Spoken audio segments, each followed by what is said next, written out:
8장을 공부하는 시간입니다. 요한복음 8장.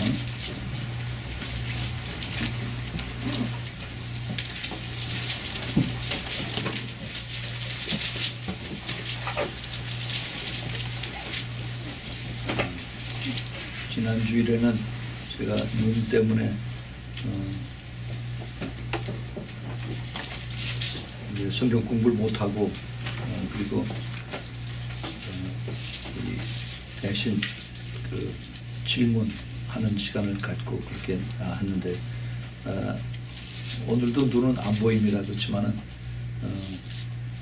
오늘 공부하는 그 내용이 좀 짧기 때문에 그래서 우리가 성경 공부를 하기로 했습니다. 오늘은 요한복음 8장 1절부터 11절까지는 우리가 너무 잘 아는 간음하다 잡힌 그 여인을 이제 주님 앞에 데려오는 그런 내용인데, 요한복음 8장 1절부터 11절까지 같이 한 목소리를 같이 읽겠습니다. 시작. 예수는 감람산으로 가시다 아침에 다시 성전으로 들어오시니 백성이 다 나오는지라 앉으사 저희를 가르치시더니 서기관들과 바리새인들이 가는 중에 잡힌 여자를 끌고 와서 가운데 세우고 예수께 말하되 선생이여 이 여자가 간음하다가 현장에서 잡혔나이다. 모세는 율법에 이러한 여자를 돌로 치라 명하였거니와 선생은 어떻게 말하겠나이까? 저희가 이렇게 말하면 고소할 조건을 얻고자 하여 예수를 시험하더라. 예수께서 몸을 굽히사 손가락으로 땅에 쓰시니 저희가 묻기를 맞이 아니하는지라. 이에 일어나 가라사대 너희 중에 죄인 없는 자가 먼저 돌로 치라 하시고 다시 몸을 굽히사 손가락으로 땅에 쓰시니 저희가 이 말씀을 듣고 양심의 가책을 받아 어른으로 시작하여 젊은이까지 하나씩 나가고 오직 예수와 그 가운데 섰는 여자만 남았더라. 예수께서 일어나사 여자 외에 아무것도 없는 것을 보시고 이르시되 여자야 너를 고소하던 그들이 어디 있느냐? 너를 정죄한 자가 없느냐? 대답하여 주여 없나이다. 예수께서도 가라사대 나도 너를 정죄하지 아니하노니 가서 다시는 죄를 범치 말라 하시니라. 아멘. 네, 저희 잠깐 우리 기도하겠습니다. 사랑하는 주님, 오늘 주님께서 요한복음 8장 1절부터 11절의 말씀을 저희들에게 주시면서 이 말씀의 깊은 뜻을 저희들에게 또 생각할 수 있도록 주님 시간을 허락해 주시니 감사합니다. 주님 이 말씀을 저희들이 깨달을 수 있도록 저희들의 영의 눈을 활짝 열어주시고 영의 마음을 열어주시사 늘 주님의 마음을 또 생각하고 주님의 눈에서 이것을 볼 수 있도록 저희들의 영의 눈, 영의 귀를 열어주시고 영의 마음을 열어주시옵소서. 하나님 감사합니다. 이 말씀을 붙들고 저희들이 다시 한번 이 세상에서 주님의 마음을 품고 살 수 있도록 꼭 도와주시고 축복하여 주시옵소서. 예수 그리스도의 이름으로 간절히 기도합니다. 아멘. 오늘 우리가 방금 전에 읽었던 요한복음 8장 1절부터 11절 간음하다 현장에서 잡힌 그 여인에 대한 내용입니다. 이것은 그 예수님이 보통 그 많은 사람들에게 가르치고 또 제자들에게 가르칠 때 비유로 말씀하신 그런 내용과 달리 이것은 현재 실제로 있었던 것을 주님께서 이제 어떻게 대응을 하시는 것을 우리가 여기서 볼 수가 있습니다. 오늘 이 짧은 이런 사건이지만은 이 사건 속에서 우리는 아주 엄청난 중요한 것들을 많이 배울 수가 있습니다. 영적인 그러한 내용도 배울 수가 있고 또 실제로 예수님께서 그 당시에 예수님을 시험하라고 했던 서기관과 바리새인들을 어떻게 주님께서 이들을 다루시고 이들을 물리치셨는가, 또 이 죄인 여인을 어떻게 주님께서 이 일을 구원하셨는가 하는 여러 가지 각도로 우리가 보면서 우리가 이 시대에 주님께서 이 자리에 계셨으면 어떻게 하실까 하는 것도 우리가 많이 또 생각을 해볼 수가 있습니다. 우리는 예수님께서 어제나 오늘이나 영원히 동일하시다 하는 우리가 히브리서 13장 8절에 있는 말씀 우리가 알기 때문에 이 진리, 변하지 않는 이 진리를 가지고 우리가 여기서 다시 깊은 것을 깨달을 수가 있습니다. 우리 인간들은 시간이 지나면은 사람이 바뀌어요. 생각도 바뀌고 우리의 또 그 먹는 음식도 바뀌고 생활 양식도 바뀌고 다 바뀝니다. 잘 적응을 해요. 그러나 아무리 시간이 바뀌어도 하나님의 말씀 진리는 항상 변하지 않고 그대로 있습니다. 얼마나 감사한지 몰라요. 이 진리가 있기 때문에 우리는 세상과 비교해서 어떤 것이 이게 정도인가, 어떤 것이 이게 맞는 길인가 하는 것을 우리가 바라보고 따라갈 수가 있습니다. 오늘 우리가 공부할 바리새인과 그 다음에 서기관들, 이 사람들이 종교 지도자들이죠.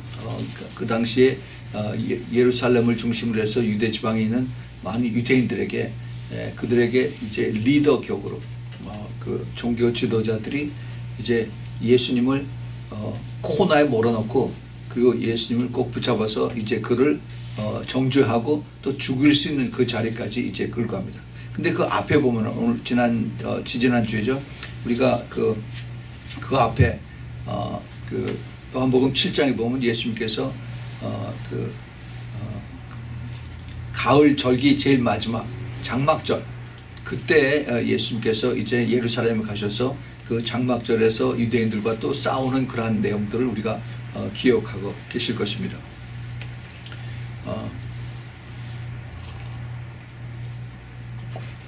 그 장막절에서 제일 마지막 날 7일 동안 그것을 치르는데 예수님께서 마지막 날 때 이제 그들과 변론하면서 그들을 이제 물리치시는 그런 내용을 우리가 봤습니다. 그리고 나서 많은 그 사람들이 예수님의 제자들도 그렇고 이제 예수님을 따라서 이제 나오는데 예수님은 홀로 거기서 빠져나와서 그래서 산으로 가십니다. 산으로 가셔서 그래서 이제 아버지하고 같이 깊이 기도하면서 대화를 나누는 그런 것이 오늘 1절의 시작이죠. 그래서 그 장막절 끝에서부터 바로 계속되는 그런 스토리입니다. 그런데 밤새도록 가서 감람산에서 이제 그 기도하시고 나서 그 다음에 아침이 되니까 그 다음에 다시 이제 예루살렘으로 들어오십니다. 예루살렘 성전으로 템플이 있어요. 그 성전으로 들어오셔서 그 성전에서 백성들이 또 쫙 그쪽으로 다 모이죠. 우리가 그 당시의 배경을 이것을 잘 상상을 해야 됩니다. 7일 동안 장막절, 초막절에 그 페스티벌, 피스트를 다 즐기고 그다음에 제사를 지내고 그다음에 즐겁게 또 기쁘게 이렇게 시간을 보내고 있었을 때 그들이 이제 끝나고 나서 그 동네에 있는 사람들은 거기에 있지만은 멀리서 온 사람들은 이제 짐을 싸가지고 이제 멀리 또 가죠. 저 애굽 쪽에서 올라온 사람 아니면 저쪽 시리아, 레바논 지금의 시리아하고 레바논 쪽에서 사는 사람들은 이제 그들이 나귀에다가 짐을 싣고 아니면 뭐 낙타에다 짐을 싣고 이제 떠날 준비를 하고 그럴 겁니다. 그래서 예루살렘 그 성전 앞이 굉장히 바빠요. 사람들이 바글바글하고 그렇습니다. 그런데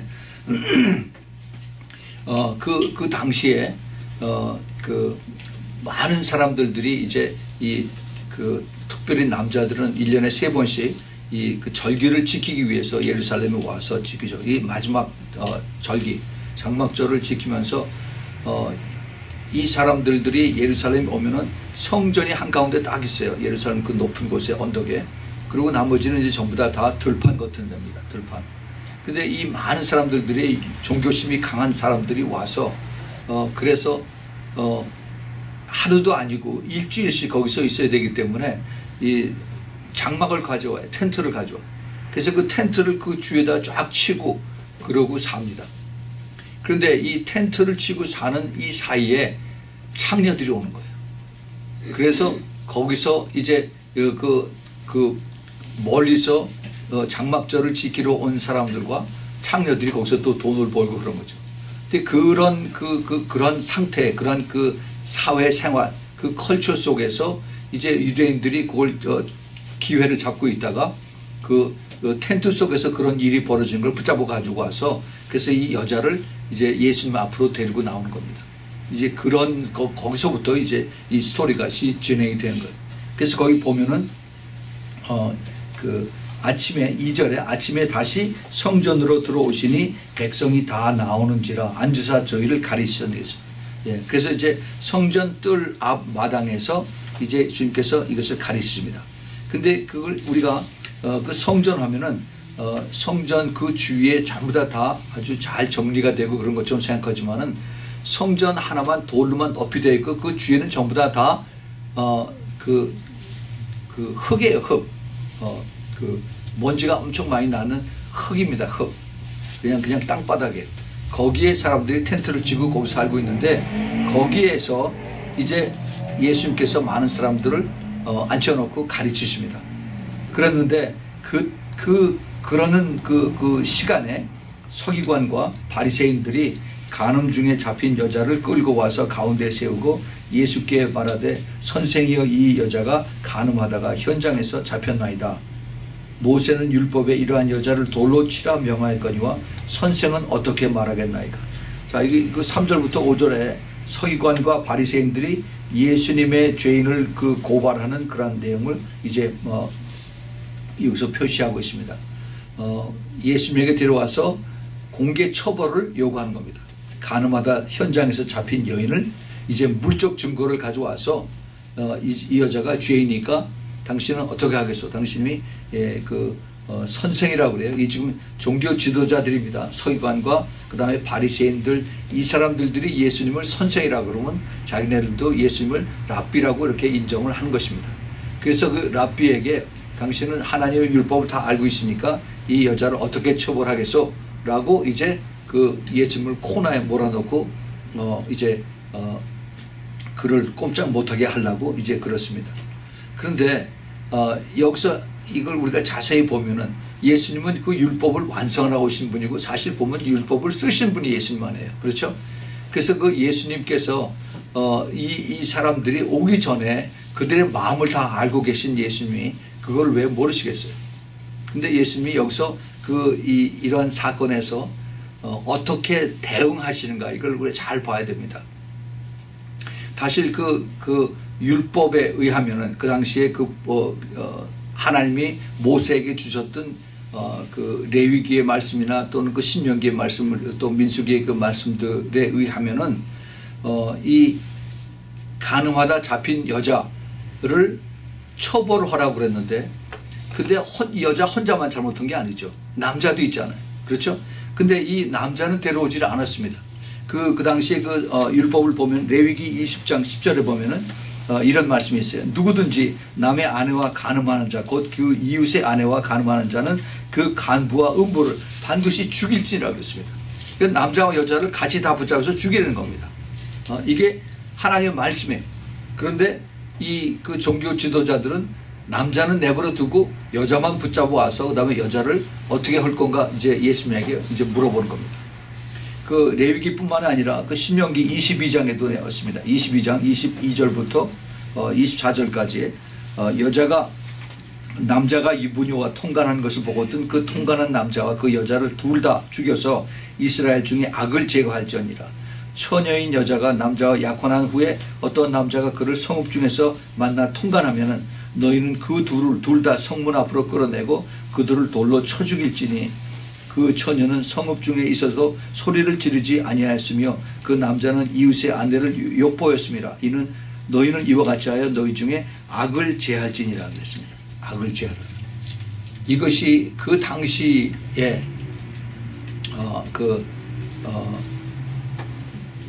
유대인들뿐만이 아니죠. 그 당시에 있는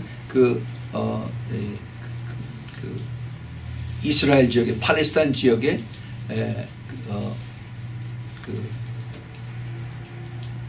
간음하는 그러한 그 풍습들, 그러한 사건들이 많은 것을 이제 하나님께서 이미 모세를 통해서 알고 그리고 하나님께서 이것을 미리 가르쳐 줬어요. 이것은 한 사람의 죄가 아니라 두 사람이 같이 죄를 졌기 때문에 그 두 사람을 다 사람들 보는 앞에서 돌로 쳐 죽여야 된다고 했어요. 그 이유는 그게 악이기 때문에 그 죄악을 사람들 앞에 그것을 다 죽임으로 인해서 무서워서 다시는 그러지 못하도록 하기 위해서 그러한 엑셈플을 보는 겁니다. 이 무서운 법이죠. 그냥 지금처럼 코트에 가서 법원에 가서 이것이 네가 잘했다 내가 잘못했다 하고서 따져서 법원의 재판장이 결판하는 것이 아니라 양쪽이 다 잘못했으니까 둘 다 죽이려는 겁니다. 죽이려는 거. 죽인 것 같으면 큰일 나죠. 그런데 이것을 율법에 그렇게 써서 그래서 그 율법대로 이게 써 있으니까 예수님에게 데려와서 예수님 당신은 어떻게 하겠소 하고 예수님에게 이제 그걸 붙잡고 그리고 코나로 자꾸 지금 몰아가고 있습니다. 이 유대인들의 그 율법을 지키는 것에 대한 것은 아주 절대적입니다. 그 사람들이 그 종교성이 강한 사람들이기 때문에. 그런데 거기 이것을 그 강한 것을 종교성이 강한 것을 이제 내세우면서 또 그 뒤로는 그 율법을 이제 악용해서 그래서 자기네들이 빠져나올 수 있는 이런 것들을 또 만들어 놓는 그런 것들도 많이 있습니다. 그렇기 때문에 이 유대인들의 그 약은 그러한 그 머리에 쓰는 이런 것들이 여기서도 많이 나타나는 것을 봅니다. 예수님 앞에 데리고 와서 그래서 이 여자가 우리가 현장에서 잡았으니까 이것을 당신이 랍비니까 율법의 선생이니까 어떻게 하겠느냐. 이제 당연히 예수님께서 그 신명기 말씀과 레위기 말씀을 가지고 이 여자를 돌로 쳐라 하는 그러한 이제 대답을 기대를 했습니다. 근데 또 그 반면에 예수님은 많은 또 그 죄인들을 감싸고 또 용서해 준 것을 또 유대인들이 알거든요. 이 종교 지도자들이. 그러니까 이제 만약에 예수님께서 이 여자를 그냥 내버려 두라라고 하면은 그러면 죄인을 감싸는 그러한 죄인과 같은 이 선생이다 해서 예수님을 이제 같이 싸가지고 예수님도 죄인이다. 그리고 예수님을 따라다니지 말라라고 사람들에게 그렇게 얘기를 했을 겁니다. 그래서 이제 예수님은 사실은 어떻게 보면은 꼼짝 못하게 이제 그 코너에 몰려있는 그러한 모습의 그 예수님을 여기서 볼 수가 있어요. 그런데 예수님은 역시 예수님이 거기서 가만히 계시지 않고 거기서 다 빠져나오죠. 이것을 거기서 우리가 어떻게 하는지 이것을 봐야 됩니다. 한 가지 우리가 더 짚고 넘어가야 될 것이 그렇게 율법이 간음한 여자 남자를 그렇게 아주 잔혹하게 그리고 철저하게 다 죽이라고 하는 그것이 하나님의 이거 율법인데 그런데 예수님이 태어나실 당시에 그 요셉은 어떻게 했습니까? 마리아의 남편 요셉 분명히 자기의 약혼자 마리아는 임신을 했어요. 배가 점점 불러옵니다. 근데 그거를 보고 어떻게 했어요? 당연히 죽였어야 되는 거죠. 그 요셉도 그 율법을 잘 아는 사람이에요. 그런데 요셉은 뭐라고 그랬습니까? 그 성경에 보면 마태복음 1장 19절에 그 남편 요셉은 의로운 사람이라 저를 드러내지 아니하고 가만히 끊고자 했다 그랬어요. 의로운 사람이면은 율법대로 행해야만 의로운 사람 아니에요. 그런데 요셉은 그렇지 않았던 거예요. 조용히 그를 끊고자 했다라고 이렇게 성경은 기록을 하고 있습니다. 예수님을 그 흠을 잡고자 그 율법을 잘 아는 서기관들이면 그 성경 말씀을 필사하는 사람이에요. 그러니까 하루 종일 1년 365일을 하나님 말씀 보고 사는 사람들이에요. 그러니까 지금 말하자면 신학교 교수들이나 마찬가지입니다. 그리고 또 바리새인들 말하자면 지금의 목사님들이죠. 그래서 하나님의 말씀을 너무 잘 알고 가르치는 이런 사람들이 예수님을 그 말씀에 묶어서 그래서 예수님을 이제 착을 잡아서 그래서 그를 꼼짝 못하고 나중에 죽이기까지 하려고 하는 그 모습을 여기서 우리가 보고 있습니다. 이제 거기 다시 이제 보면은 6절에 저희가 이렇게 말하면 고소할 조건을 얻고자 하여 예수를 시험함이로라. 예수께서 몸을 굽히사 손가락으로 땅에 쓰시니. 자, 이제 그 성전 앞 마당에서 마당에서 이제 그 여자를 그 주위에 있는 그 텐트 속에서 끄집어내서 그래서 이제 성전 앞으로 이제 데리고 나왔습니다. 그리고 사람들이 삥 둘러쌌어요. 우리가 그걸 잘 이제 눈으로 이렇게 그려 보시길 바랍니다. 그래서 이제 사람들이 아주 바글바글하고 그 다음에 거기 쭉 둘러쌌습니다.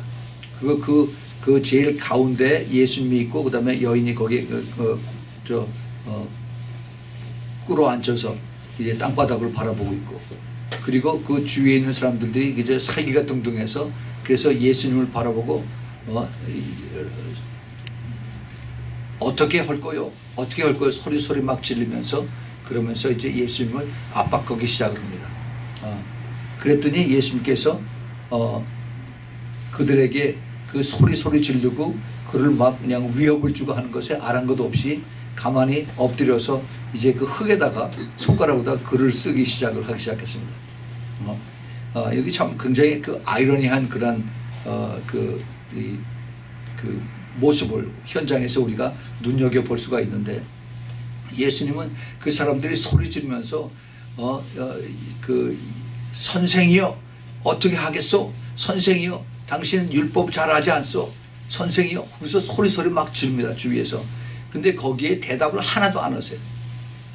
그런 주위의 환경에 전혀 그것을 의식하지 않고 그 대신 예수님께서 엎드려서 이제 여자가 옆에 꿇어 앉아 있고 그 다음에 이 예수님이 그러다가 이 흙에다가 손가락에다가 글씨를 막 쓰기 시작을 합니다. 이제 여기에 이 중요한 그 비밀이 여기 이제 있습니다. 손가락을 땅에 쓰시기 시작을 했어요. 그랬더니 저희가 묻기를 마지 아니하느니라, 물어보질 않아요. 그래서 일어나서 일어나 가라사대 때 너희 중에 죄 없는 자가 먼저 돌로 치라. 참 이게 그 예수님께서 그 땅에다가 글씨를 막 다 쓰시고 나서, 그리고 나서 사람들이 그 다음에 떠들면서 예수님을 그 욕을 하고 그 다음에 그 여인을 욕을 하고 죽이라 하고 소리치고 한참 막 그러는데, 그 사람들이 이제 초점이 제일 중요한 것이, 제일 궁금한 것이 예수님이 엎드려서 땅에다가 글씨 쓰니까 그게 무언가 하고 그게 거기 전체에 다 초점이 다 거기 들어왔어요. 그래서 이제 여자는 저쪽에 한 군데 있고 이제 사람들이 예수님이 땅에다가 무엇을 쓰는가 이것들 전체를 전부 다 읽어 보려고 이제 삥 둘러싸는 겁니다. 그런데 갑자기 조용하기 시작한 거예요. 와그라고 소리 질렀는데 이 사람들이 갑자기 조용해졌어요. 과연 예수님이 땅에다 무엇을 썼길래? 성경에는 무엇을 썼다는 얘기 나오지 않습니다. 그런데 우리가 그 전체적인 그 상황과 그 다음에 그 전체 흐름과 또 예수님의 여기에 대한 그 반응을 우리가 전체를 이렇게 엮어서 생각을 해보면은 우리가 몇 가지를 생각을 해볼 수가 있습니다. 예수님의 그 반응, 죄인의 친구라고 그들이 여겼어야 되는 그런 그 친구, 또 그리고 그래서 자기네들이 예수님을 이제 코너에 꼭 물어놨으니까 이번에 우리가 틀림없이 이긴다라고 확신했던 이런 사람들, 이런 사람들에게 이제 예수님께서 아무 얘기하지 않고 대응하지 않고 땅에다 글을 쓰기 시작을 했어요. 많은 신학자들이 여기에 대해서 이제 그 이야기를 합니다. 무엇을 썼을까?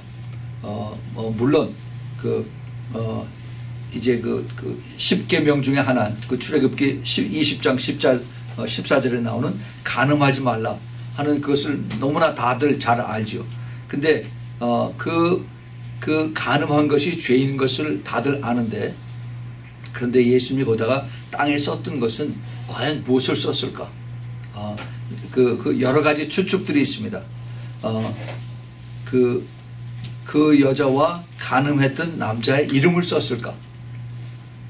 아니면은 그 하나님의 자비와 용서에 대한 그러한 말씀들을 땅에 썼을까?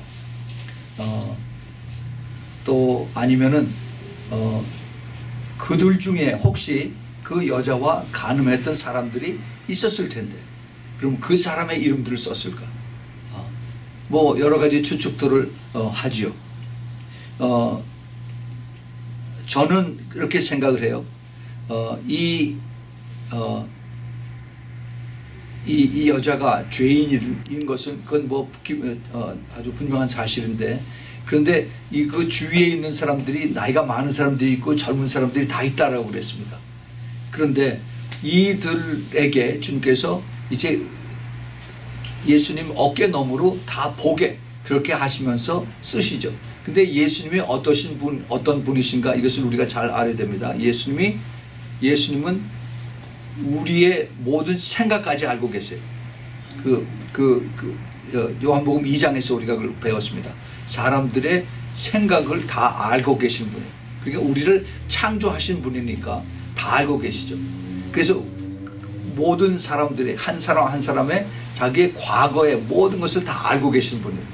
그래서 예수님 주위에서 예수님을 어큐스하고 그 다음에 예수님을 책망하고 욕하던 그런 사람들의 각자의 자기네들의 그 삶의 모든 것을 다 알고 계시는 분이 예수님이에요.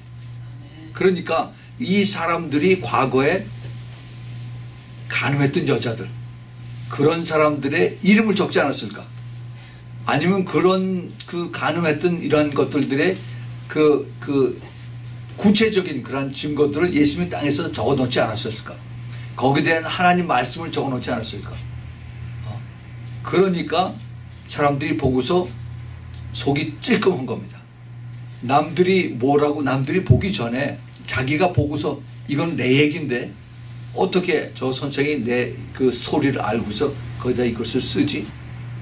내가 간음했던 그 여자의 이름을 어떻게 알고 쓰지? 하고서 이제 얼굴색이 바뀌어지는 겁니다. 바로 예수님은 그것을 이제 거기서 나타내신 거예요. 내가 그냥 랍비가 아니다.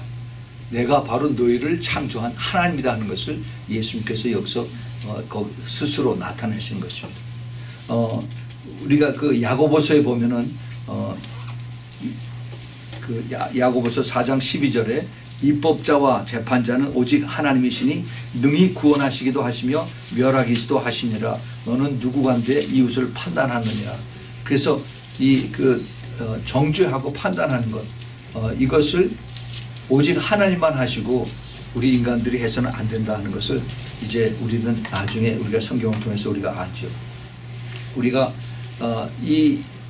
손가락에 예수님이 땅에다가 흙에다가 이제 손가락을 써서 히브리 말로 쓰시는 그런 내용을 저희가 묻기를 하지 마지 아니하는지라 그러니까 그것을 하나 당신 무엇을 지금 땅에 쓰시는 거요?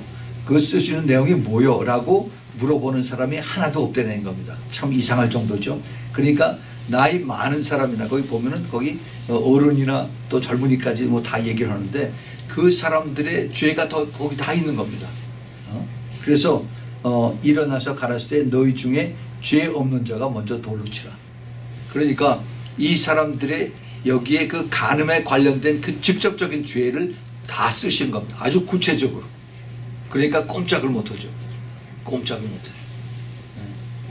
그러고 나서 이제 그 구절을 보면은 저희가 이 말씀을 듣고 양심의 가책을 받아 어른으로 시작하여 젊은이까지 하나씩 나가고 오직 그 예수와 그 가운데 있는 여자만 남았더라 했습니다. 지금 그 성전 앞뜰에서 지금 일어나는 사건입니다. 거기서 사람들이 빽빽하게 예수님을 둘러싸고 여자를 둘러싸고서 그래서 소리 지르고 어깨 넘어서 뭘 쓰나 하고 보던 사람들이 이제 제일 가운데 있는 사람, 제일 앞에 있는 사람들끼리 빠져나가면서 뒤로 슬금슬금 뒤로 없어지기 시작합니다. 그 모습을 우리가 한번 상상을 해보기 바랍니다. 그 살기등등했던 그 모습들이 이제 그 창피함과 미안함과 쑥스러움과 이런 것들이 이제 나타나기 시작하면서 슬금슬금 뒤로 빠져서 이제 도망가기 시작하는 겁니다. 이것이 참 무엇 때문에 그랬을까? 여기 보면은 그들이 양심의 가책을 받았다고 했어요. 양심. 이게 참 굉장히 중요한 단어인데 양심. 이 양심이라고 하는 것을 우리가 한번 잘 생각해 봐야 됩니다. 그 양심은 우리 믿음하고 직접 관계가 되어 있습니다. 성경에 양심이라고 하는 단어가 특별히 그 신약에 여러 군데 나와 있습니다. 사도 바울이 자기의 그 영적인 아들 디모데에게 편지를 쓸 때 그 양심에 대한 이야기를 많이 얘기를 합니다. 디모데전서 1장 19절에 믿음과 착한 양심을 가지라. 어떤 이들이 이 양심을 버렸고 그 믿음에 관하여 파선하였느니라. 그래서 이 양심과 믿음이 같이 가는 것을 여기서 얘기합니다. 그 디모데전서 3장 9절에는 깨끗한 양심에 믿음의 비밀을 가진 자라야 할 것이다 라고 말씀하시고, 또 디모데전서 4장 2절에는 자기 양심이 화인을 맞아서 외식함으로 거짓말을 하는 자들이라고 됐습니다. 또 디모데후서 1장 3절에는 나를 밤낮 간구하는 가운데 쉬지 않고 나의 밤낮 간구하는 가운데 쉬지 않고 너를 생각하며 청결한 양심으로 조상적부터 섬겨오는 하나님께 감사한다라고 했어요. 또 디도서 1장 15절에는 깨끗한 자들에게는 모든 것이 깨끗하나 더럽고 믿지 아니하는 자들에게는 아무것도 깨끗한 것이 없고 오직 저희 마음과 양심이 더럽다라고 얘기합니다. 양심, 마음. 이 양심이라는 뜻이 선한 마음이죠. 선한 마음, 좋은 마음. 이것이 양심인데, 그런데 그 양심 때문에 내가 믿음이 생기고 그리고 믿음으로 따라갈 수가 있다는 겁니다. 베드로전서 3장 16절에 선한 양심을 가지라. 이는 그리스도 안에 있는 너희의 선행을 욕하는 자들로 그 비방하는 일에 부끄러움을 당하게 하려 함이라. 히브리서 13장 18절에 우리를 위하여 기도하라.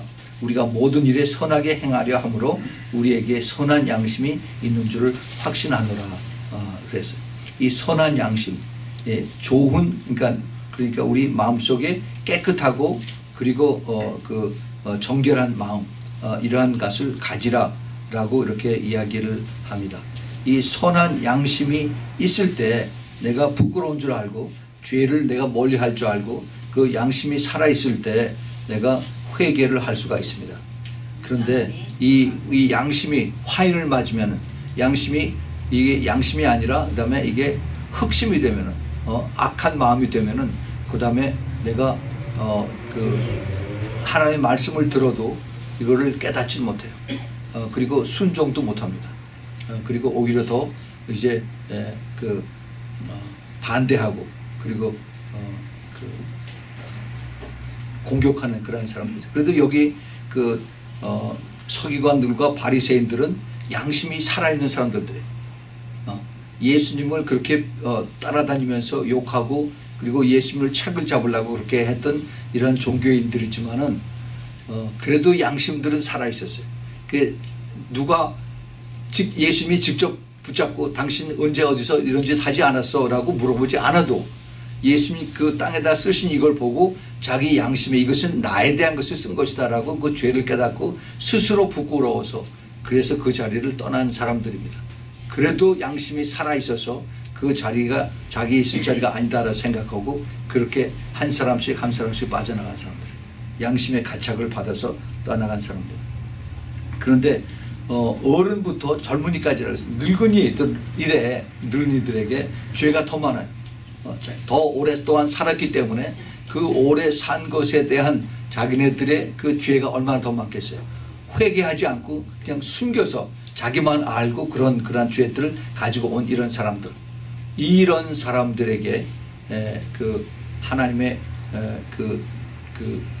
레코딩 시스템, 하나님의 데이터베이스는 다 가지고 있는 겁니다. 자기는 아무도 없이 자기 혼자서 그렇게 오랫동안 숨겨놓고 그러고 있었는데, 그런데 예수님께서 깜짝 놀라게 이것을 다 기록을 하고 있으니까. 이것을 우리가 이게 영의 눈으로 본다면은 이건 앞으로의 이제 하나님 앞에 섰을 때 모든 것이 쫙 다 드러나는데, 그것을 안 되면은 정말 회개하는 그런 생각을 해야죠. 회개하지 않으면은 가망이 없습니다. 회개하지 않으면 믿음도 생기잖아요. 내가 그냥 눈에 보이는 믿음은 이것은 가식적인 거예요. 위선적인 겁니다. 그래서 예수님께서 그 마태복음 23장에 바리새인들과 화이슬 진저 바리새인들과 서기관들이라고 그렇게 예수님께서 그들을 책망하셨어요. 이 회개가 없는 것은 가장 위험한 것입니다. 오늘 제가 오랜 목사님 친구하고 같이 만나서 우리 점심을 같이 했는데 무슨 얘기가 나왔냐 하면은 그 현대 교회에 회개가 없다. 회개가 없다. 다 그들 어그리하는 그런 부분입니다. 근데 왜 회개가 없느냐? 목사님들이 안 가르쳐서 그러냐? 물론 뭐 그런 것도 있어요. 그런데 또 하나 가장 중요한 그 팩터 중에 하나가 그 하나님 앞에 나가서 그 예배 드릴 때 또 그 어떤 그 교회 그 행사에서 그 월십이 있는데 그 월십 하나님 앞에 경배하는 이 월십에 항상 같이 따라가는 것이 음악인데 그 음악 중에 큰 역할을 하는 것이 드럼이라는 거예요. 드럼. 그 드럼이 있는 곳에는 회개 분위기가 되지 않는다는 거죠. 그 드럼과 그 기타가 같이 어울리는 그런 데서는 회개할 수 있는 그러한 그 임재가 성령의 임재가 같이 있지 않다는 거예요. 그러니까 그냥 감정적으로 막 그냥 뜨겁게 해서 그래서 이제 하나님을 월십합시다 하는 그렇게 만들어가는 거는 있지만은 내 영 속에서 내 깊은 것을 하나님 앞에 그 거룩하심 속에서 내가 추하고 더러운 이런 것을 내가 고백하고 회개하고 따라가는 이런 것이 전혀 완전히 생략이 되고 그것이 없어졌다는 겁니다. 제가 지금 그 출애굽기를 읽고 있는데 그 출애굽기 보면은 25장서부터 그때쯤서부터 보면은 성막을 만드는 그런 그 장이 여러 장이 나오죠. 그 성막에 여러 가지 옷을 만드는데도 뭐 또 그 단추 하나, 구슬 하나, 뭐 다 하나 양식이 있어서 꼭 그대로 따라 하라라고 합니다. 그래서 그렇게 해서 이것이 제사장과 그다음에 또 그 제사장의 아들들과 다 씻고 또 정결하게 하고는 이것이 하나님 앞에 나가는 하나님의 그 예배의 양식인데 그런데 그렇게 꼭 지키라고 했어요. 그래서 꼭 밑에 보면은 그렇지 않으면 죽을까 하노라고 그랬어요. 죽을까 하노라. 그렇게 하자. 하나님 앞에 거룩한 하나님 앞에 내가 그 하나님이 가르쳐 준 대로 내가 씻고 정결하게 하고 그다음에 그 양식을 제대로 옷을 다 입고 나갈 때야 내가 사는 거지. 그렇게 하지 않고 내 마음대로 적당히 했을 때 내가 죽는다는 겁니다. 죽는다는 겁니다. 그래서 그거를 지키고 그것을 가르치고 대대로 이것을 지키게 하라라고 그렇게 말씀하셨는데 지금은 어떻습니까? 지금은 그거 없어요. 그냥 공간만 있고 그다음에 드럼하고 그다음에 몇몇 악기 하는 사람들만 있으면 그다음에 하나님이 거기 계시다라고 하는 겁니다. 제일 중요한 것이 우리가 예배에 나갈 때 우리가 자신을 회개하는 거예요. 그래서 그것도 모자라기 때문에 양을 잡아서 그 피를 하나님 앞에 올리잖아요. 그 피를 우리의 죄를 다 사함을 받게 하기 위해서. 그런데 이것이 생략이 되고 간소화되고 그다음에 편리화되고 그다음에 또 컬처를 따라서 움직여서 그래서 지금은 그런 것이 거의 무시가 되고 있는 상태입니다. 그런데 하나님이 그렇게 시대에 따라서 이것이 바뀌어집니까? 안 그렇죠. 창세기 하나님이나 출애굽기의 하나님이나 다윗의 하나님이나 지금 우리가 믿는 하나님은 똑같은 하나님. 그러니까 지금 우리가 무엇을 깨달아야 됩니까? 우리의 컬처가 잘못됐다는 거죠. 컬처.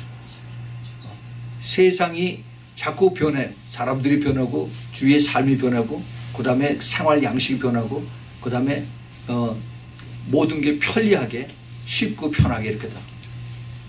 그런데 하나님의 방법은 하나님의 부르신 방법은 항상 똑같습니다. 우리가 깨끗하지 않으면 우리가 회개하지 않으면 그러면 죄를 고백하지 않으면 성령을 받을 수가 없어요.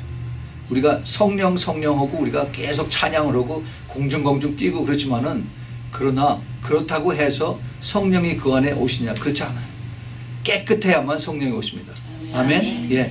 그래서 우리 예수님께서 새 포도주는 새 가죽 부대에 넣으라고 그랬어요. 새 포도주가 뭐예요? 성령이죠. 성령을 새 가죽 부대에 넣으라고 하는 얘기는 새 가죽 부대가 우리의 몸인데 우리의 심령인데 이것이 깨끗하게 다 회개해야 되고 정결해야 되고 그리고 완전히 이것이 씻겨져야만 그래야만 성령께서 그 안에 오신다는 거죠. 성령이 하나님이신데 죄가 있는 곳에 같이 있을 수가 없어요. 그렇기 때문에 이 안에서 있는 모든 내가 생각나는 죄, 잘못한 죄 가장 쉽게 우리가 회개할 수 있는 것이 제가 지난주 주일날 말씀을 드린 것과 마찬가지로 10계명을 가지고 우리가 거기에 비춰서 내가 1계명부터 4계명까지 하나님과의 관계에서 나머지 5계명서부터 10계명까지 인간들과의 관계에서 혹시나 내가 하나님 보시기에 잘못한 것인가, 예수님은 그것을 내 마음속에 잘못한 것까지도 이것을 예수님이 보시고 정죄하신다라고 했어요. 그래서 그것을 내가 회개하면서 주님 앞에 나가는 겁니다. 그것이 해결이 안 되면은 그럼 하나님 앞에 나가서 내가 그 예배를 드릴 수가 없어요. 하나님 받으실 수가 없습니다. 왜냐하면 그 죄악이 그대로 있기 때문에. 하나님은 거룩하신 하나님이기 때문에 거룩하신 하나님이 죄악을 같이 보실 수가 없어요. 물론 우리가 전부 다 예수를 믿어서 예수님의 그 보혈의 피로서 예수님의 피로 우리가 다 죄악을 씻음을 받았다, 원죄를 씻음을 받았다고 얘기를 합니다. 그러나 예수님께서 베드로의 그 발을 씻기시면서 너희들이 그 더러워진 발을 서로 씻기라고 그랬습니다. 다시 우리가 그 더러워진 것은 계속 회개하면서 주님 앞에 나가야 돼요. 그래서 이 회개가 그렇게 중요한 것입니다. 우리가 매주마다 주님 앞에 나와서 예배드리고 기도하고 또 찬양할 때 가장 먼저 해야 되는 것이 회개의 기도예요. 회개하지 않으면은 그 안에 하나님이 계실 수가 없어요. 성령께서 계실 수가 없습니다. 아무리 드럼을 크게 치고 그 다음에 요란하게 치고 해도 예수님과 아무 상관이 없어요. 저는 그 중에서 가장 중요한 것이 제가 그걸 얘기를 오늘 같이 내 친구 목사님하고 얘기를 하면서 생각이 나는 것이 그 라오디게아 교회의 특징이 라오디게아 교회 안에 예수님이 안 계시는 거 아니에요. 그렇죠? 예수님이 바깥에서 나를 들여보내달라고 바깥에서 문을 두드리고 있는데 그 안에서 계속 자기네들끼리 전부 다 바빠요. 왜 바빠요? 드럼 소리 때문에 들리지가 않는 겁니다. 드럼 소리 때문에. 그 드럼이 그렇게 그 영향을 끼치는구나 하는 걸 속으로 제가 깨달았어요. 그 사실 그 다윗 왕 때 다윗의 그 아삽이라고 하는 그 워십 리더가 많은 그 현악기, 그 하프와 그다음에 현금 이런 것을 가지고 하나님을 찬양하고 있는데, 그런데 거기 타악기는 없어요. 타악기, 드럼은 하나도 없습니다. 그 시편 거기에 특별히 그 시편 140편부터 150편까지 거기 하나님을 찬양하는 또 여러 가지 악기들이 나오는데 거기에 타악기, 드럼은 하나도 없어요. 우리 교회에서 우리는 피아노하고 기타 하는데 이것만 있는 거 얼마나 감사한지 몰라요. 그 타악이, 그 드럼이 있으면, 북이 있으면은 거기에 맞춰서 그 비트가 같이 움직여야 되기 때문에 그런 비트 속에서 우리가 깊이 회개하는 그러한 분위기가 되지 않습니다. 이건 굉장히 중요해요. 그래서 우리가 물론 찬양도 빨리 하고 손뼉도 치고 하지만은 때로는 이것을 아주 우리가 깊은 우리 안의 마음을 성찰하면서 주님 앞에 내 자신의 마음을 회개를 올려드리는 이것을 우리가 주님 앞에 올려드릴 때 성령께서 그때 내 이 마음을 보시고 잘못을 깨닫게 해주시고 회개할 수 있도록 가르쳐 주시고 그런 겁니다. 이것이 너무너무 중요해요. 이 현대 교회에서 정말 그 눈에 보이는 이것을 더 강조하기 위해서 그래서 사람들은 쫙 모이고 그 다음에 펄쩍펄쩍 뛰면서 그 다음에 우리가 이런 그 월십 그런 컬처가 있어요. 월십 문화. 이것이 특별히 그 젊은 사람들에게 굉장히 어필을 하고 그러는데, 그런데 과연 그 속에서 그 진정한 회개가 일어날까? 이것을 우리가 깊이 생각해야 돼요. 회개가 없으면은 그 안에 성령이 임할 수가 없어요. 죄가 있는 곳에는. 그래서 예수님께서 그 안에 들어가실 수가 없는 겁니다. 회개가 일어날 때까지 회개를 주님께서 그걸 말씀하셨죠. 너희들이 거기서 부자고 부유하고 부족한 것이 없다라고 그렇게 하지만은, 그러나 내가 보기에는 너희들이 아주 악하고 그리고 또 죄악이 많고 그런 또 벌거벗고 그다음에 장님이고 하는 그런 내용을 하시면서 그 얘기는 무슨 얘기냐면 예수님께서 그 안에 죄악이 있다는 얘기예요. 회개가 안 됐다는 얘기입니다. 그래서 내가 그 안에 들어갈 수가 없다라고 주님께서 말씀하시는 그런 게 아닌가라고 생각을 합니다. 우리가 정말 교회 생활을 하면서 그 교회가 예수님의 몸이라고 말로는 그렇게 하는데, 그런데 그 안에서, 교회 안에서 온갖 그 사람들 입 속에, 사람들 말 속에, 사람들 그 마음 속에 모든 죄악들이 다 있다면은, 그러면은 그 주님께서 그 안에서 진정한 그 예수님의 임재와 그 다음에 성령님의 기름 부으심이 나타날 수가 없죠. 우리는 굉장히 그것을 조심해야 됩니다. 그래서 우리가 사람들과의 대화에서도 혹시 상대방이 그런 것을 모르고 그렇게 바깥에서 쓰는 그러한 얘기나 교회 안에서 쓰는 얘기가 같이 통용이 되고, 그리고 그런 그 하나님을 욕되게 하는 그런 것을 얘기를 했다면은 내가 거기서 빨리 떠나야 돼요. 내가 귀를 예수님의 피로 빨리 씻어버려야 됩니다. 그렇지 않으면 나도 모르게 그 죄악들이 내 안에 들어와서 나를 억누르고 하나님하고 나하고의 관계가 거기서 이제 멀어지게 되는 것입니다. 그럼 우리가 굉장히 영적으로 예민해야 돼요. 그렇기 때문에 우리가 그런 것을 깨닫고, 내가 나의 영을 사랑한다면은 내가 그런 데를 구별하고 내가 분별을 해서 거기서 떠날 수 있는, 그래서 만나는 사람들을 조심해야 돼요. 그걸 우리가 잘 생각을 해야 됩니다.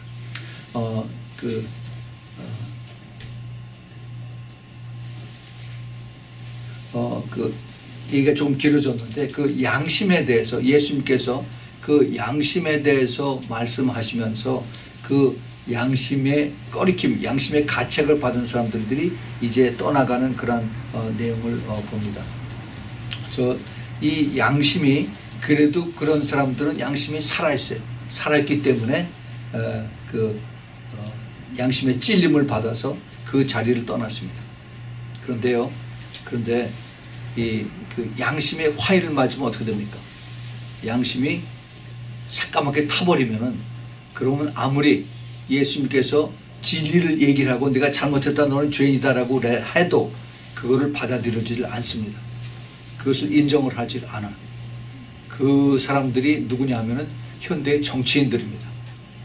무서워요. 언론인들, 미디어들. 그들은 정확하게 진리는 하나님 말씀이 진리죠. 그러니까 그들은 그 사실을, 팩트를 보고해야 되고 그 팩트를 전해야 되는 그것이 자기네들의 책임이고 그 다음에 사명인데, 그것을 잘못 전해놓고 나서 그 새로운 것이 팩트라는 것을 가르쳐줘도 그것을 인정을 하지 않습니다. 그리고 받아들이질 않아요. 왜 그래요? 사실이 양심이 없어요. 양심이 다 타버렸어. 화일을 맞아서 양심이 없어요. 전부 다 양심하고 돈하고 다 바꿨어요. 그래서 오직 내 속에 있는 것은 돈에 대한 탐욕밖에 없어요. 그 탐욕을 가지고 전부 다 양심에 거리끼는 것은 다 바꾼 겁니다. exchange에서. 그래서 그 사람들하고는, 그 양심이 없는 사람들, 깨끗한 마음이 없는 사람들에게는 믿음이 들어갈 수가 없습니다. 굉장히 중요해요. 아까 우리가 그 양심에 대한 그 성경 말씀을 봤죠. 양심하고 믿음하고 같이 가요. 내가 양심이 있다는 얘기는 그래도 회개할 가능성이 있다는 얘기고, 믿음을 받아들일 가능성이 있다는 얘기입니다. 그런데 그것을 전적으로 이것을 부인하면서 나는 그렇지 않다, 내가 잘못한 것을 알면서도 끝까지 나는 잘못한 거 없다라고 소리 지르고 그리고 뻗치고 가는 이런 사람들에게는 구원의 가망성이 없습니다. 정말 불쌍한 사람들이에요. 그런 사람들에게는 정말 돈을 얼마나 많이 가지고 그것 때문에 그런지는 모르지만 정말 불쌍한 사람들입니다. 이러한 그러한 내용들을 보면서 예수님의 이들을 대할 때 예수님 주위에 그 영의 눈으로 볼 때 저는 이거를 생각을 해봤어요. 그 예수님과 그 주위에 있는 그 모든 사람들이 지금 그 예수님을 꼭 붙잡아서, 그래서 예수님을 이제 꼼짝 못하게 만들기 위해서, 그 전부 다 그 죄악이죠. 그 죄악 뒤에는 뭐가 있어요? 악한 사탄 마귀들이 있습니다. 그래서 사탄 마귀들이 이를 갈고 그 사람들을 통해서 예수님을 공격하는 그런 것이 있습니다. 그래서 그걸 전체를 우리가 만약에 영의 눈을 열고서 그 자리를 받더라면은 예수님 혼자서 성령으로 충만해 계시고 그 다음에 그 뒤에는 악한 영들이 뺑 둘러싼 겁니다. 그래서 악한 영들이 예수님을 전체적으로 다 공격을 하는 거예요. 어두움의 세력들이 빛을 하나 가지고 빛을 원체를 전체를 다 공격을 하고 있습니다. 그런데 예수님께서 그들을 다 이것을 물리치죠. 어떻게 물리쳐요? 빛으로 어둠을 물리칠 때 한 가지씩 주님께서 다 이것을 진리로 다 물리치세요. 그 진리의 그 능력이, 진리의 파워가 그렇게 큰 겁니다. 진리가 선포될 때 그 악한 그 어둠의 세력들은 빛을 바라보면은, 빛을 나타나면은 거기서 이 그 어둠의 세력의 능력을 잃게 되는 것입니다. 그래서 이제 하나씩 이것이 없어져요. 그래서 우리 지금 이 그 현 사태에도 현 사태를 우리가 볼 때 한국이나 미국이나 이런 지금 이거 악한 영과 그다음에 우리가 하나님의 영과 이 싸움인데, 그런데 이 뒤에서 역사하는 악한 영들이 지금 완전히 이 그 양심을 싹 다 태워버리고 그다음에 묻어버리고 그다음에 오직 그 자기네들의 고집과 그다음에 이 뒤에서 역사하는 그다음에 돈을 가지고 컨트롤하는 이런 세력과 그리고 이제 그것을 자기네들의 목적을 관철하려는 그런 아주 그 야망 속에서 이 사실이 아무리 이제 이걸 제공을 해도 이런 사실을 그런 데이터를 제공해도 이것을 다 인정하지 않고 옆으로 제공하죠. 이 그 영적인 그런 싸움에서 진리와 그다음에 그 비진리, 하나님의 말씀과 성령의 역사와 그다음에 악한 귀신들의 그 싸움의 역사를 앞으로 어떻게 하나님께서 이것을 하실까? 이것을 우리가 여기에 말씀에 비춰서 보면은 우리가 기도를 할 때 그 기도에 대한 응답으로 하나님께서 이제 그 진리를 주세요. 진리를 가르쳐 주십니다. 그 진리를 가르쳐 주시면은 그게 하나님의 말씀이고 하나님의 방법이고 하나님의 지혜인데, 그것을 통해서 우리가 순종하고 따라가면은 거기에서 이 악한 세력들이 이제 양심이 있는 사람들은 거기서 깨닫고 돌아와요. 양심 있는 사람들. 그래서 그 촛불 들고서 아우성치는 사람들이 차차차차 수가 줄어드는 겁니다. 그래서 끝까지 이제 악을 쓰고 나가는 사람들은 그 사람들은 이제 완전히 양심이 화인 맞아서, 그래서 그거는 귀신에게 붙잡혀 있는 사람들이고, 그리고 그 중에서 그래도 내가 잘못한 게 있구나, 내가 이게 나의 그 사명이 본래가 그 사실을 이것을 보도해야 되는 것인데, 그런데 그게 아니라 지금 이 사실이 나타났는데도 내가 이게 돈 때문에 이런 거 아닌가 하고 거기서 돌아서는 사람이 이제 나올 거라는 겁니다. 그것이 이제 돌아설 때 뭐 미국의 CNN도 그렇고 또 다른 리버럴 미디어들 이들도 마찬가지고 지금 한결같이 지금 그 트럼프 대통령이 하는 것을 전부 다 이제 꼬투리를 듣고서 계속 공격을 하고 있는 그런 모습을 우리가 볼 수가 있어요. 그런데 이것이 하나님의 방법이고 이것이 옳은 방법이라면은 그것을 반대하는 사람들이 거기서 이제 돌이키는 그런 역사가 나올 겁니다. 그것이 전체가 확 돌아오리라고 생각지는 않아요. 그 중에서 한 사람씩 이제 돌이켜서 부끄러워서 이제 거기를 떠난 거예요. 여기 보면은 뭐라고 그랬냐면은 그 9절에 저희가 이 말씀을 듣고 양심의 가책을 받아서 어른으로 시작하여 젊은이까지 하나씩 나간다라고 했어요. 어디로 나가요? 그 성전 뜰 안에 있다가 저 바깥으로 나가는 겁니다. 부끄러워서, 자기 자신의 양심이 부끄러워서. 그래서 오직 예수와 그 가운데 있는 여자만 남았다고 했습니다.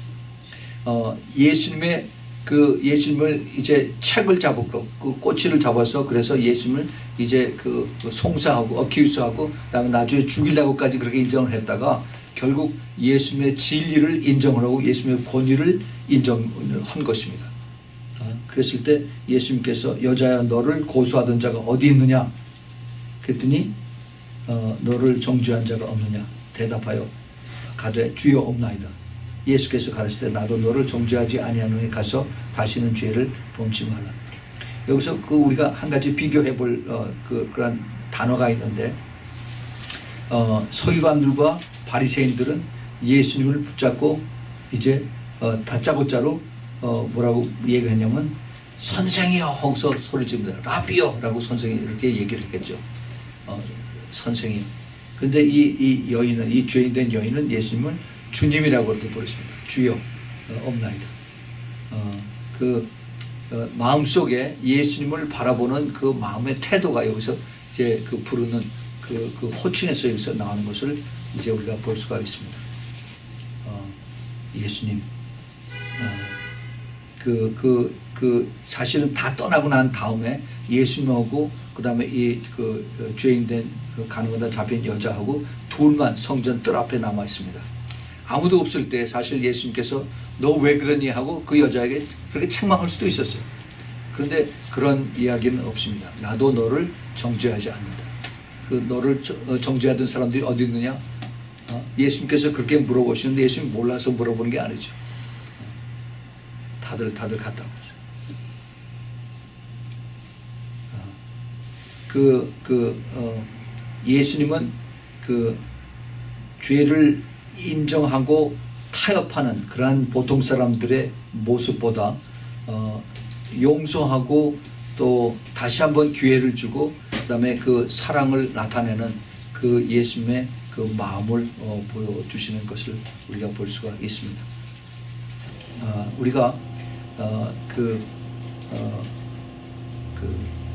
잘못한 것, 이 죄된 습성, 이것을 우리가 많이 정죄합니다. 또 법으로도 그렇게도 하고 있어요.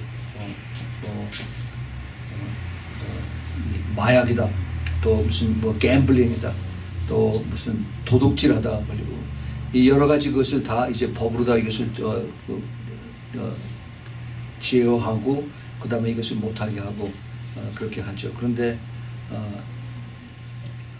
그렇게 한다고 해서 그 사람이 다시 그 법에 의해서 이제 감옥소에 가서 2년 3년 살고 돌아서 나오면은 그 사람이 다시 이것에서 이제 멀어지느냐? 그렇지 않죠. 거의 한 80%가 다시 또 감옥소로 돌아갑니다. 범죄를 다시 해서. 예. 그래서 그 근본적인 원인이 그럼 뭐냐? 그 사람의 변화가 안 된다는 얘기예요. 체인지가 안 됐다는 얘기입니다. 그래서 이 사람들, 이런 이 사회적인 문제를 어떻게 이것을 해결해야 되느냐.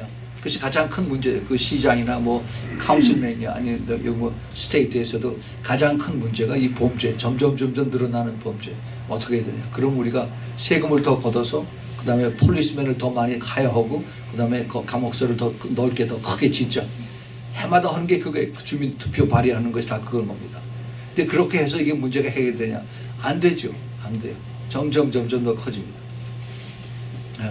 그 문제는 그 죄를 지고 감옥소에 들어간 사람들이 그 죄에 대한 내가 정말 잘못해서 내 그 죄 때문에 내가 그 감옥소에서 깊이 회개하고 반성해서 내가 다시는 이제 이런 죄를 범하지 않겠다라고 해야 되는데 나와서 그 사람들이 처음에는 그런 마음을 가지고 있다가 다시 쉽게 또 다시 빨려 들어가서 또 다시 더 큰 범죄로 들어가는 것이 현재의 실시의 그 모습이라는 겁니다. 그래서 그러면은 그 근본 문제가 사회가 잘못됐느냐? 그 사회를 잘못됐다고 그렇게 손가락질하고 그런 것보다는 그 사람을 바꿀 수 있는 그런 것을 연구해야 된다. 그래서 이제 그 교회 안에 크리스천들이 들어가서 그래서 그 프리즌 미니스트를 하는 것을 우리가 이제 많이 보고 있습니다. 우리 교회에서도 그 프리즌 펠로십이라고 하는 그것을 돕고 기도하고 있고 또 오레곤에는 여자들 교도소도 거기 우리가 또 기도하고 또 돕고 있는데 그렇게 여자들이 또 감옥생 의사들이 그렇게 많아요. 오레곤 좀 많아요. 거기뿐이겠어요. 다 마찬가지지. 근데 그래서 이 사람들이 이제 나오면은 어떻게 해야 되느냐. 그래서 이 사람들을 잘 교화하고 그다음에 하나님 말씀을 가르치고 그다음에 그들에서 성령의 그들이 안에 들어가서 바뀔 수 있도록 그걸 도와줘야 돼. 성령의 도우심이 없으면 어떻게 할 수가 없습니다. 그리고서 우리가 이거를 죄송합니다. 그 성령의 도움이 없이는 우리가 이 사람들이 변화가 되질 않아요. 그래서 우리가 이를 위해서 기도해야 되고 또 용서하고 사랑하고 감사하고 그 다음에 그에게 다시 한번 기회를 주고 하는 것입니다. 우리 지금 이 세대는 점점 더 악해지는 그런 세대에 있어요. 이 악해지는 세대 이것을 우리가 자꾸 세상만 탓하고 사회만 탓하고 해서는 여기서는 해결책이 없습니다. 근본적인 해결책 그것은 결국 예수님밖에 없어요. 성령님밖에 없습니다. 우리가 주님의 도우심으로 우리가 변화돼서 거기서 우리가 새로운 그 내가 죄를 회개하고 돌이켜서 그래서 빛을 향해서 내가 다시는 이제 죄를 범죄하지 아니하리라 하는 그러한 결정을 내리고 돌이키는 그러한 것을 위해서 우리가 기도하고 또 그렇게 가는 것이 그것이 주님께서 부르시는 방법이고 하기 때문에 그것을 위해서 기도를 해야 되는 것입니다. 오늘 우리가 그 예수님과 그 다음에 그 가늠하다 잡힌 여인을 통해서 우리는 많은 것을 배울 수가 있습니다. 뭐 우리가 지금 시간이 없어서 여기서 끝냈지만은 우리가 더 깊이 영적으로 보면은 그 속에서 역사하는 그런 악한 영들이 어떻게 그 교묘하게 이들을 또 그 거짓말하고 바꾸고 또 그리고 또 거기서 또 빠져나오고 하는 것을 우리가 찾아볼 수가 있지만 또 다음 기회 그대로 우리가 보기로 하겠습니다. 우리 같이 기도하겠습니다. 하나님 아버지 오늘 저희들이 이제 예수님께서 그 종교 지도자들에게 가늠하다 잡힌 그 여인에 대한 주님께서 참 놀라운 그 지혜로 이들을 한 사람 한 사람 양심의 가책을 받아서 그래서 물리칠 수 있도록 주님께서 저희들에게 가르쳐 주시고 보여주시니 감사합니다. 주님 저희들에게도 그러한 지혜를 주시고 또 끝까지 빛 가운데서 살 수 있도록 도와주셔서 주님 이 세상은 악하고 점점 더 그 조직적으로 더 심해지는 그런 악한 이런 사회와 그런 컬처 속에서 저희들이 끝까지 빛으로서 소금으로서 또 그리고 주님의 주시는 지혜로서 끝까지 따라갈 수 있도록 주님 도와주시옵소서. 오직 주님만 의지합니다. 저희들 힘으로 할 수 있는 것은 아무것도 없습니다. 주님께서 도와주셔서 우리 모두가 이기는 자로 갈 수 있도록 도와주시옵소서. 예수 그리스도 이름으로 간절히 기도합니다. 아멘.